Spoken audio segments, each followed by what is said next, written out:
அனைவருக்கும் வணக்கம். Welcome to village TNPSC. இன்னைக்கு வந்துட்டு இந்த வீடியோவில் நான் பார்க்க போகிறது என்னன்னாக்க நாலுமில்லா சுரப்பிகள் மற்றும் மிக முக்கியமானது. இது இந்த நாலுமில்லா சுரப்பி மண்டலத்தை பற்றி தான் இந்த வீடியோவில் பார்க்க போகிறோம். புதுதாக வந்துட்டு பார்க்குறீங்க அப்படின்னாக்கா நம்மளுடைய லிங்க்கில் வந்து பார்த்தீங்கன்னாக்கா எல்லா வீடியோஸ் இருக்கும். சயின்ஸ் பற்றின விஷயங்கள் கூட அதை பார்த்துக்கலாம். ஓகேங்களா? இப்போ நாலுமில்லா சுரப்பி மண்டலத்தை ஃபஸ்ட்டு நம்ம பார்க்க போகிறதுனாக்கா தலையில் உள்ள பிட்யூட்டரி. இந்த பிட்யூட்டரி கிளாண்ட் வந்து பார்த்தீங்கன்னாக்கா மோனினுடைய அடிப்பகுதியில் அமைஞ்சிருக்கு. அது ஒரு பட்டாணி சைஸ் வடிவில் தான், பட்டாணி சைஸ் அளவு தான் அமைஞ்சிருக்கும். பட்டாணி சைஸ் வடிவில் பட்டாணி எவ்வளோ சைஸ் இருக்கோ அந்த அளவுக்கு தான் இருக்கும். அவருடைய வெயிட் வந்து பார்த்தீங்கன்னாக்கா 500 மில்லிகிராம். சரிங்களா?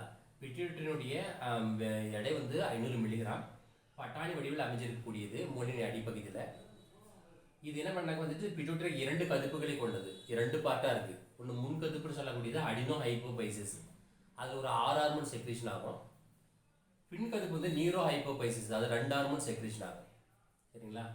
அப்போ அடினோ ஹைப்போபைசிஸ் ஒரு 6 ஹார்மோனும் நியூரோ ஹைப்போபைசிஸ் ஒரு 2 ஹார்மோன். ஓகேவா? அப்போ இந்த 2 கதுப்புகளும் இடைப்பட்ட ஒரு பார்ட் இருக்குது, அது பேர் பாஸ் இன்டர்மீடியா. அது வந்து MSH melanocyte stimulating hormone secretion ஆகும். அதே பிட்யூட்டரி கிளாண்ட் பக்கத்தில் தான் பீனியில் இருக்கும். சரிங்களா? ஸோ பீனியில் சொல்லக்கூடியது மெலட்டோனின் ஒரு ஹார்மோன். ஸோ அந்த வேலையை செய்ய தூண்டக்கூடியது தான் வந்து இந்த ஹார்மோன் MSH மெலனோசைட்டு ஸ்டிமுலேட்டிங் ஹார்மோன். அப்போ இப்போ தலையில் பட்டாணி சைஸ் வடிவில் இருக்கக்கூடியது, அளவில் இருக்கக்கூடிய ஒரு 500 மில்லிகிராம் கண்ட வந்து ஒரு சிறிய சுரப்பி தான் வந்து பிட்யூட்டரி. சரிங்களா? இது வந்து கிட்டத்தட்ட வந்து ஒரு 9 ஹார்மோன் செக்ரேஷன் ஆகும். சரிங்களா? அது ஒவ்வொன்றுத்தை பற்றி பார்ப்போம். ஃபர்ஸ்ட் முன்கதுப்பு அடினோ ஹைப்போபைசிஸ் 6 ஹார்மோன் செக்ரேஷன் ஆகுது. இது வந்து முதல் ஹார்மோன் குரோத் ஹார்மோன் அல்லது STH சொமட்டோட்ரோபிக் ஹார்மோன் சொல்கிறோம், வளர்ச்சி ஹார்மோன். ஓகேங்களா? சொமட்டோட்ரோபிக் ஹார்மோன் சொன்னாலும் குரோத் ஹார்மோன் சொன்னாலும் ஒன்று தான். ஓகேங்களா? அப்போ குரோத் ஹார்மோனுடைய பணி என்ன அப்படின்னாக்க குழந்தைகளுடைய வளர்ச்சிக்கு எலும்புகள் வளருது, தசைகள் மசில்ஸ் கட்டுமானம், ஸோ இது பூரா வந்து வளர்ச்சியை வந்து சம்மந்தத்தோடு கட்டுப்படுத்தக்கூடிய விஷயங்கள் தான் வந்து இது செய்யும். சரிங்களா?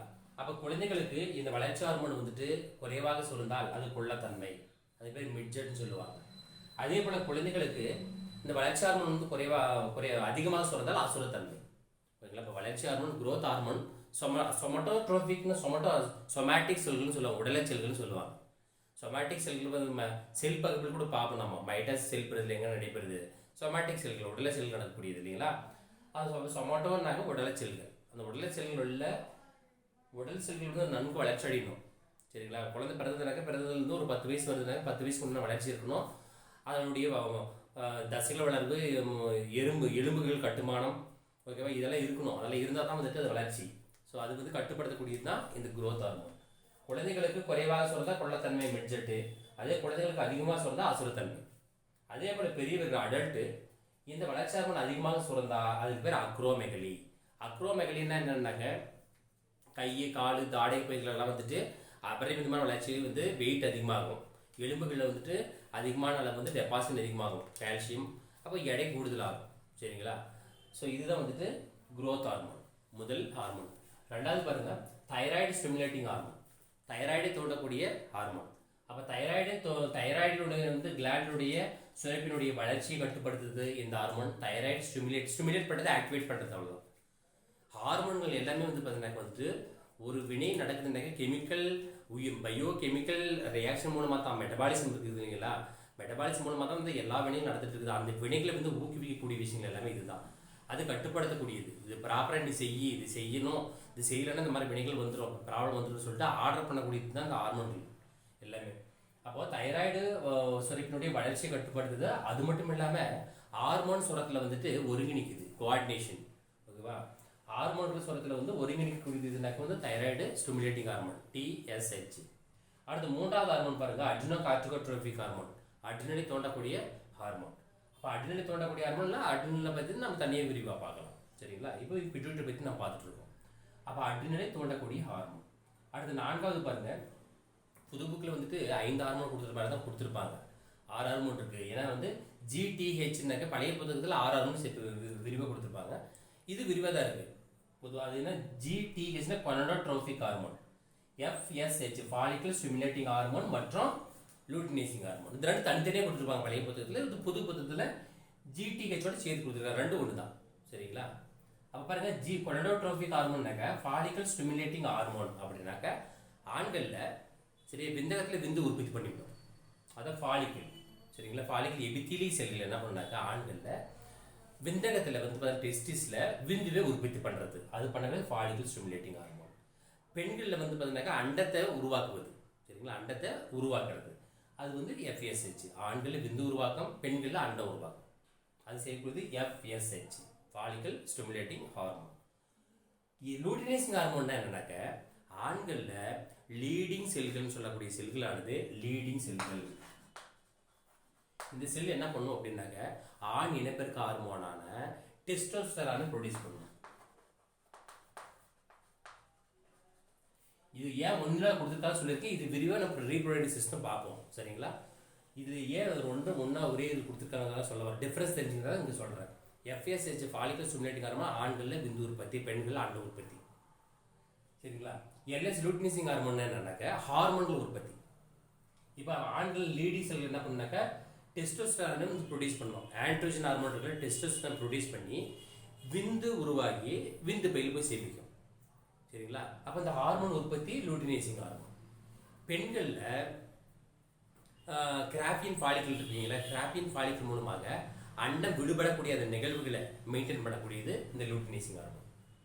அண்டகத்திலிருந்து அந்த அண்டமானது வந்துட்டு என்ன பண்ண விடுபடுதல் இது போன்ற நிகழ்வுகள் எல்லாமே வந்துட்டு கட்டுப்படுத்தக்கூடியது எதுனாக்க இந்த லூட்டினைசிங் ஹார்மோன். சரிங்களா, அப்போ அங்கே பெண் இனப்பெருக்க ஹார்மோன் உற்பத்தி ஆகும். ப்ரொஜெஸ்டரான், ஈஸ்ட்ரோஜன் இருக்கீங்களா, ப்ரொஜெஸ்டரான் உற்பத்தி பண்ணும். சரிங்களா, அது ரீப்ரொடக்டிவ் சிஸ்டம் தெளிவாக பார்க்கலாம். இப்போ பெண்கள் வந்து LH லூட்டினைசிங் ஹார்மோன் வந்து என்ன பண்ணுனாக்க அண்டகத்திலிருந்து அண்டத்தை விடுபடுதல் என்ற நிகழ்வுமே அண்டகத்திலிருந்து அண்டத்தை விடுபடக்கூடிய நிகழ்வை வந்து கட்டுப்படுத்துது. அப்போ அது மட்டும் இல்லாமல் பெண் இனப்பெருக்க ஹார்மோனான ப்ரொஜெஸ்டரானை உற்பத்தி பண்ணுது. சரியா, அப்போ கிராபின் ஃபாலிக்கல் என்ற வந்து ஒரு டெம்பரவரி நார்மலாக சுரப்பியாமல் அங்கே செயல்படக்கூடியது. சரி, அது ஒரு LH ரீப்ரொடக்டிவ் சிஸ்டத்தில் இன்னும் தெளிவாக பார்க்கலாம். அப்போ LHக்கும் FSHக்கும் டிஃபரன்ஸ் தெரிஞ்சுக்கோங்க. அதுதான் கொடுத்துருப்பாங்க, 2 பேராக கொடுத்துருப்பாங்க, படித்து பார்த்தா உங்களுக்கு புரியும் உங்களுக்கு. அடுத்து 5வது ப்ரோலாக்டின். சரி, ப்ரோலாக்டின் சொன்னாலும் லாக்டோஜெனிக் ஹார்மோன் சொன்னாலும் ஒன்று தான். ப்ரோலாக்டின் சொன்னாலும் லாக்டோஜெனிக் ஹார்மோன் சொன்னாலும் ஒன்று தான். மகப்பேறு காலத்துக்கு பின்பு பெண்கள் வந்து பால் வந்து சுரத்தில் வந்து தூண்டிவிடும், அவ்வளோதான். லாக்டிக் வந்தால் அங்கே பால்னு அர்த்தம், அதில் வந்து கன்ஃபியூஷன் ஆகவே வேண்டாம். ப்ரோலாக்டின் சொல்லக்கூடியது என்னக்கா லாக்டோஜெனிக் ஹார்மோன் சொன்னோம்னா ப்ரோலாக்டின் சொன்னாலும் ஒன்று தான். மகப்பேறு காலங்களில் மகப்பேறுக்கு பின் பால் சுரத்தில் வந்துட்டு சுரப்பியை வந்து தூண்டிவிடும், அப்போ பால் உற்பத்தி ஆகும். இதுதான் அடினோ ஹைப்போபைசிஸ் உள்ள 6 ஹார்மோன்கள். இந்த 6 ஹார்மோன் பார்த்தாச்சு. அடுத்து நியூரோ ஹைப்போபைசிஸ், இது 2 ஹார்மோன் இருக்குது. அது ஒன்று ஆக்சிடோசின்.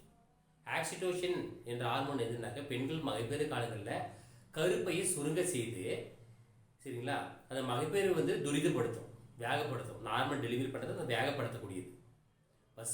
கருப்பையை சுருங்க செய்தல், இடுப்பு மற்றும் தொண்டை தசைகளை வந்து தளர்வடைய செய்தல், இதனால வந்து ஈஸியாக டெலிவரி ஆகும். இப்போ ஆக்சிடேஷன் வந்து நார்மலாக வந்து இந்த ஹார்மோன் செக்ரேஷன் ஆகும்.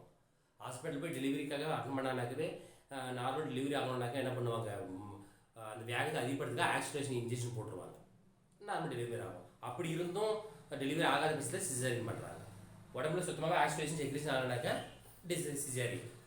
சரிங்களா, அடுத்து வேசோப்ரெசின், ஆன்டி டையூரிட்டிக் ஹார்மோன் சொல்கிறோம், அது பேர்லேயே இருக்குது பாருங்கள். ஏன்னா ஆன்டி டையூரிட்டிக் வேசோப்ரெசின் சொல்லக்கூடிய இதெல்லாம் கொஸ்டின்லாம் கேட்ட கொஸ்டின்.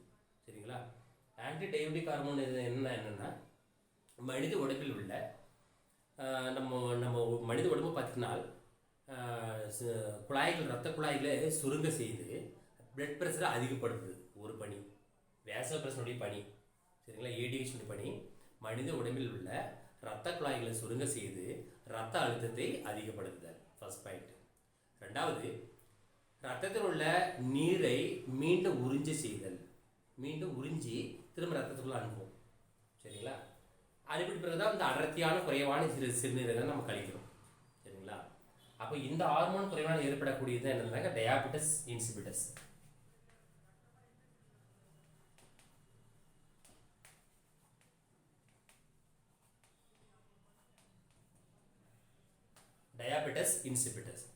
டயாபெட்டிஸ் இன்சிபிட்டஸ் என்ற வந்து ஒரு நோய் வருது. அது பேர் தான் வந்துட்டு அது பாலியூரியா அப்படின்னா அதிக அளவு சிறுநீர் கழித்தல்.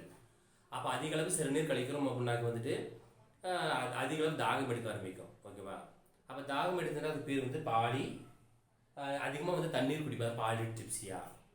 இப்போ இது ரெண்டுமே நடந்ததுனாக்கா பசி எடுக்க ஆரம்பிக்கும் அதிகமாக. அப்போ அதிக அளவு உணவு உட்கொள்ளுது, அது பேர் பாலிபேஜியா. சரிங்களா, இது இதனுடைய டிஸார்டர்ஸ். ஓகேவா. அப்போ அடினோ ஹைப்போபிஸ் ஒரு 6 ஹார்மோன், நீரோ ஹைப்போபிஸ் ஒரு 2 ஹார்மோன். அடுத்து வந்து பார்த்தாக்க எம்எஸ்ஹெச் பாஸ் இன்டர்மீடியேட், இது மெலானினை தூண்டக்கூடிய ஹார்மோன் மெலனோசைட். மெலானினை தூண்டக்கூடிய உடலுடைய தோலின் நிறத்துக்கு காரணமானது. சரிங்களா, எங்கள் ஆரம்பத்தில் முகட்டப்பட்ட டார்க் இருக்கு இல்லைங்களா, ஸோ அது வந்து பீனியல் கிளாண்டை பற்றின்னு சொல்லியிருந்தேன் இல்லைங்களா, அது அந்த பீனியல் கிளாண்டை வந்து ஊக்குவிக்கக்கூடிய வந்து ஒரு ஹார்மோனாக இந்த பாஸ் இன்டர்மீடியேட் இருக்குது. இது 10th பக்கத்தில் உங்களுக்கு இருக்காது, டிகிரி ஸ்டாண்டர்ட் இருக்கும். பட் இதுவும் இங்கே சொல்லணுன்றதுக்காக சொல்லிட்டு நான். சரிங்களா, அப்போ மெலானின் வந்து தூண்டி கட்டுப்படுத்தும்.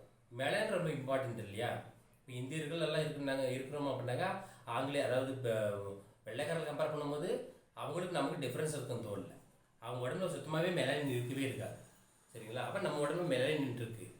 அது வந்து சுரக்கக்கூடியது, கண்ட்ரோல் பண்ணக்கூடியது எதுனாக்கா இந்த ஹார்மோன் தான். சரிங்களா, எதுனாக்கா பார்சன்டேஜ் எம்எஸ்ஹெச். அடுத்து சுரப்பி தைராய்டு. சரிங்களா, கழுத்தில் இருக்கக்கூடிய தைராய்டு மற்றும் பாராதைராய்டு. தைராய்டு முன்பகுதியில் இருக்கும், அது பின்பகுதியில் வந்து பேராதைராய்டு இருக்கும். சரிங்களா, அப்போ தைராய்டு சுரப்பியை ஆளுமை பர்சனாலிட்டி கிளாண்டுன்னு சொல்லுவோம். ஆளுமை சுரப்பி என்று அழைக்கக்கூடியது எதுனாக்கா இது தைராய்டு சுரப்பி தான். சரிங்களா, அது தைராய்டு சுரக்கக்கூடிய ஹார்மோன் தைராக்சின். நல்லா கேள்வி புரிஞ்சுக்குங்க.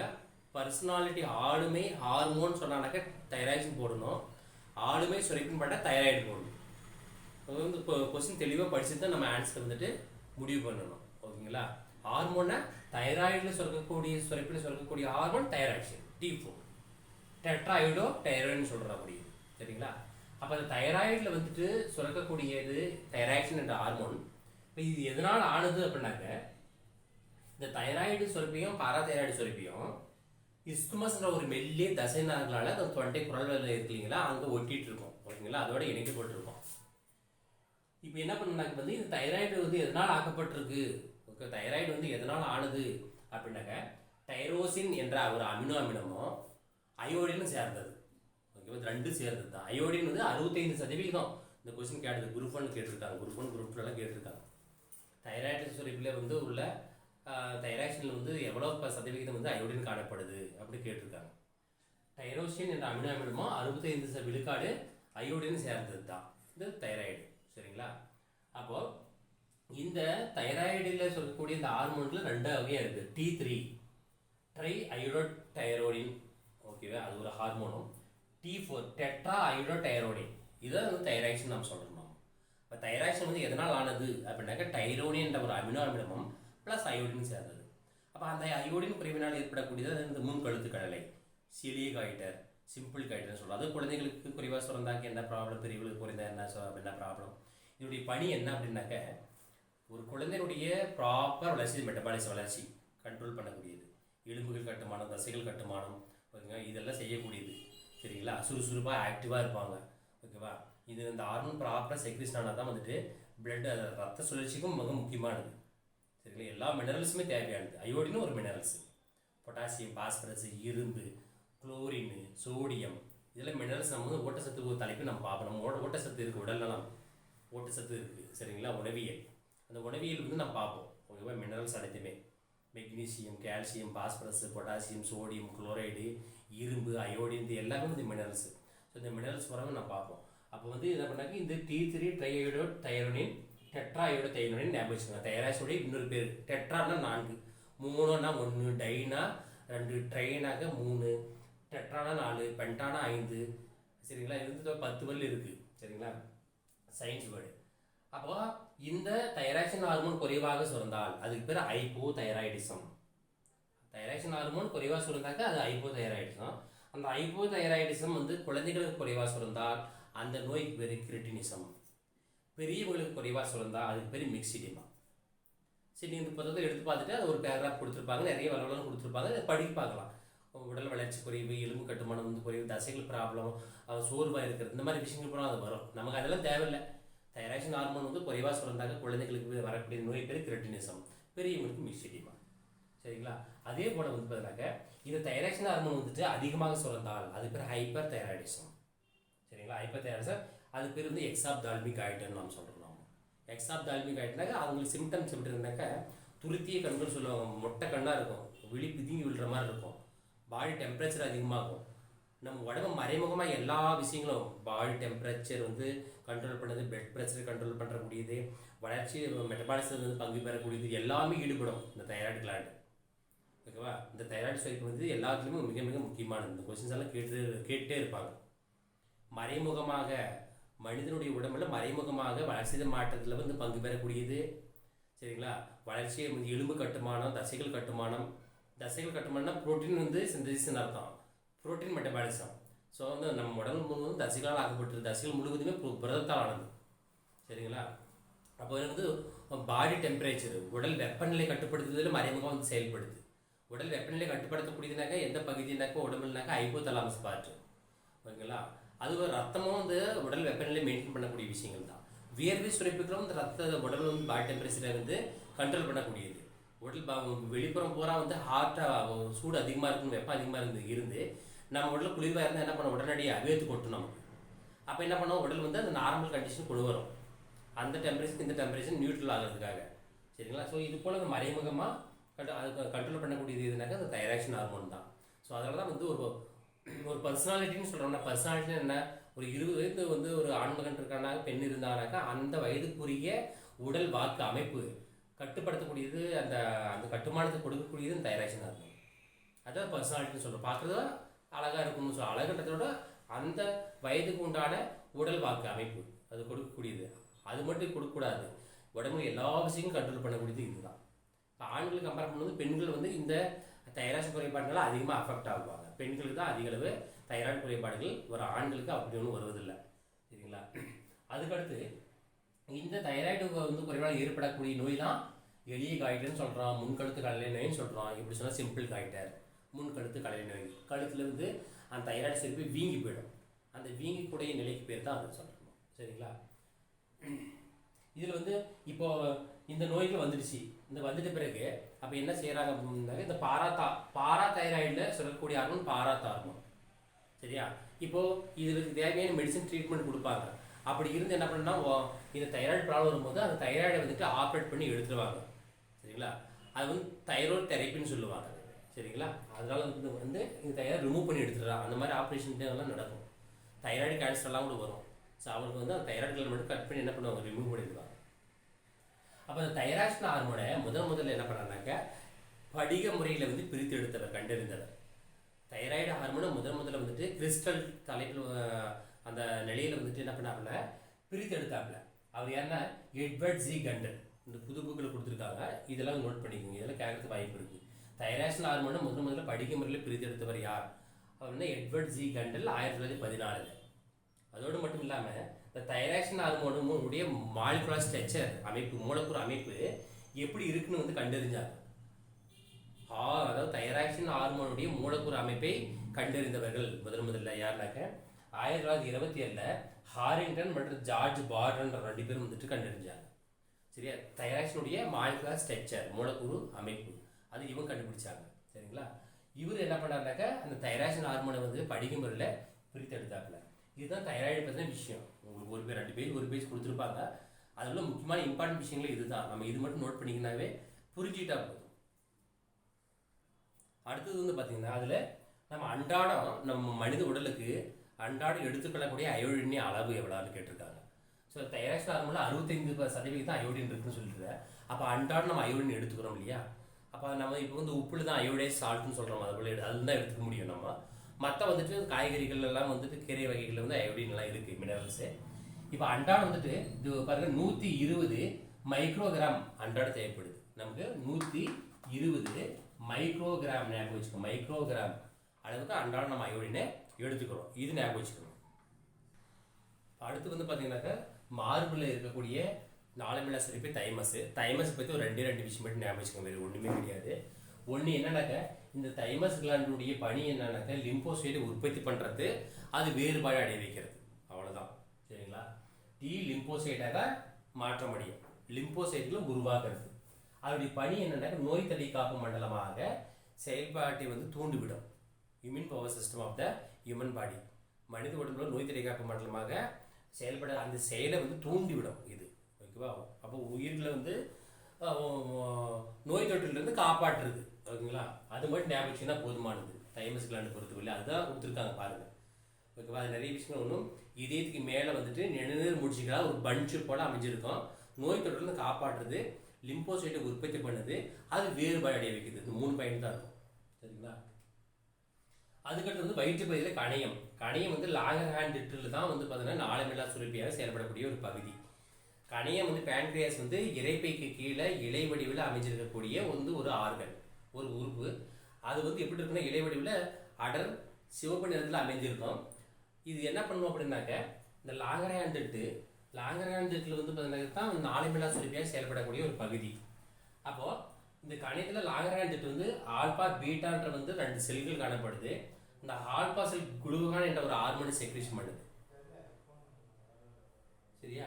ஆல்பா செல் குளுகான் என்ற ஹார்மோனியம், பீட்டா செல் இன்சுலின் என்ற ஹார்மோனை செக்ரீஷன் பண்ணுது.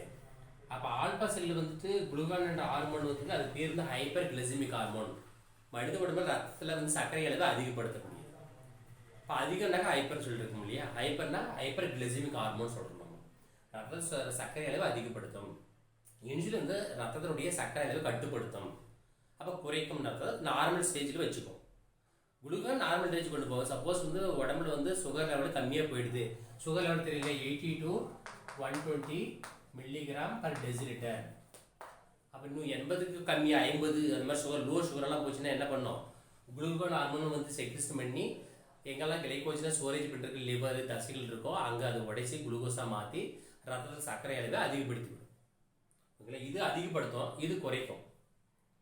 இப்போ வந்துட்டு நம்ம லஞ்செல்லாம் முடிச்சிடும், சாப்பிட்டு முடிச்சிடும். அப்போ சுகர் லெவல் அதிகமாக இருக்கும் 170 80. அப்போ அது வந்து 100 இந்த ரேஞ்சு கொண்டு வரணும். அப்போ வந்து இன்சுலின் வந்து அந்த அந்த பணியை செய்யும். அப்போ அது ஹைப்போ கிளைசிமிக் ஹார்மோன் சொல்கிறோம் நம்ம. ஓகேங்களா? அப்போ வந்து இன்சுலின் குறைபாட்டில் ஏற்படக்கூடிய நோய் தான் டயாபெட்டிஸ் மெலிட்டஸ், நீரிழிவு நோய். அப்போது ரத்தத்தில் சர்க்கரை அளவு வந்து கரெக்டாக இருக்கணும், ப்ராப்பராக. அதிகமாக இருந்தது அப்படின்னாக்க அது வந்து ஹைப்பர் கிளைசிமிக், குறைவாக இருந்தால் ஹைப்போ கிளைசிமிக். சரிங்களா? இப்போ ரத்தத்தில் சர்க்கரை அளவு அதிகமாக இருந்ததுனாக்கா அதுக்கு பேர் ஹைப்பர் கிளைசீமியா. ரத்தத்தில் சுகர் அளவு, பிளட் சுகர் லெவல் அதிகமாக இருந்ததுனாக்கா அதுக்கு பேர் ஹைப்பர் கிளைசீமியா. அதே போல் சிறுநீரகத்தில் வந்து சர்க்கரை வெளியேறிச்சுனா, குளுக்கோஸ் வெளியேறிச்சுனாக்கா அதுக்கு பேர் கிளைகோ யூரியா, டிசீஸ் நேம். அதே போல் தான் என்ன சொல்கிறோம், வந்து அதிகமாக தண்ணி குடிச்சா பாலிட்ரிப்சியா, அதிகளவு வந்துட்டு சாப்பாடு உணவு எடுத்துக்கணும்னா பாலிபேஜியா, அதிகளவு சிறுநீரகத்தை பாலி யூரியா. டயாபெட்டிஸ் இன்சிபிட்டஸ் சொன்ன முடியாது, அதே விஷயம் தான் இங்கே வரும். ஓகேங்களா? அப்போது இந்த 1921 பிரெஸ்ட்ரிக் பேண்டிங்கிற ஒரு சார்லஸ் பெஸ்ட் மற்றும் மெக்லாட் இவங்க தான் என்ன பண்ணாங்க வந்து இன்சுலின் வந்து கண்டுபிடிச்சாங்க.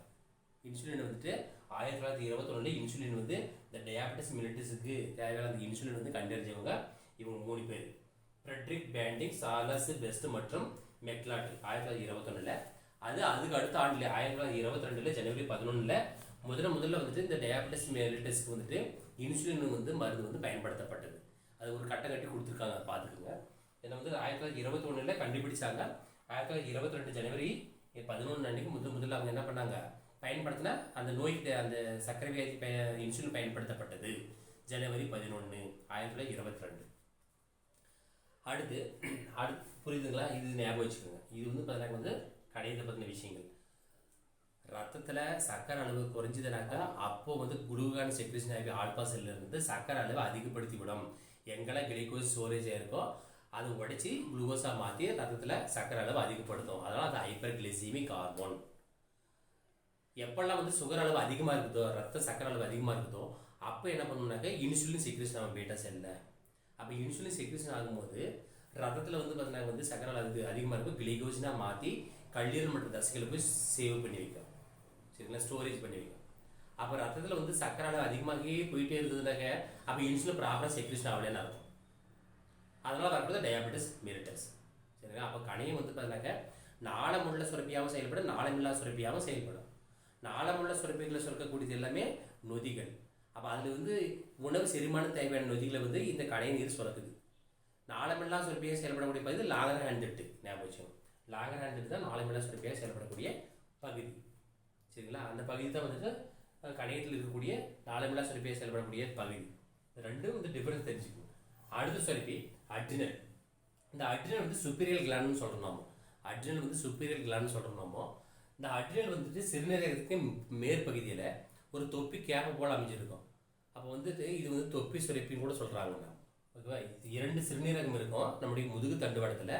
2 பேரும் 2 சிறுநீரகம் அவரை வித வடிவில் காணப்படக்கூடியது. அதோடைய தலைப்பகுதி மேல் பகுதியில் சரியா கேப் போல் அமைஞ்சிருக்கும். அதுதான் வந்து அட்ரினல் கிளாண்ட். அந்த அட்ரினல் கிளாண்ட் வந்துட்டு வெளிப்பகுதி பேர் கார்டெக்ஸ்ன்னு சொல்கிறோம், உட்பகுதிக்கு பேர் மெடுலான்னு சொல்கிறோம். வெளிப்பகுதி கார்டெக்ஸ் என்றோம், உள்பகுதி வந்து மெடுலான்னு சொல்கிறோம். அப்போது அந்த வெளிப்பகுதியில் ஒரு 2 ஹார்மோன் செக்ரேஷன் ஆகுது, உள்பகுதியில் 2 ஹார்மோன் செக்ரேஷன் ஆகுது. சரிங்களா?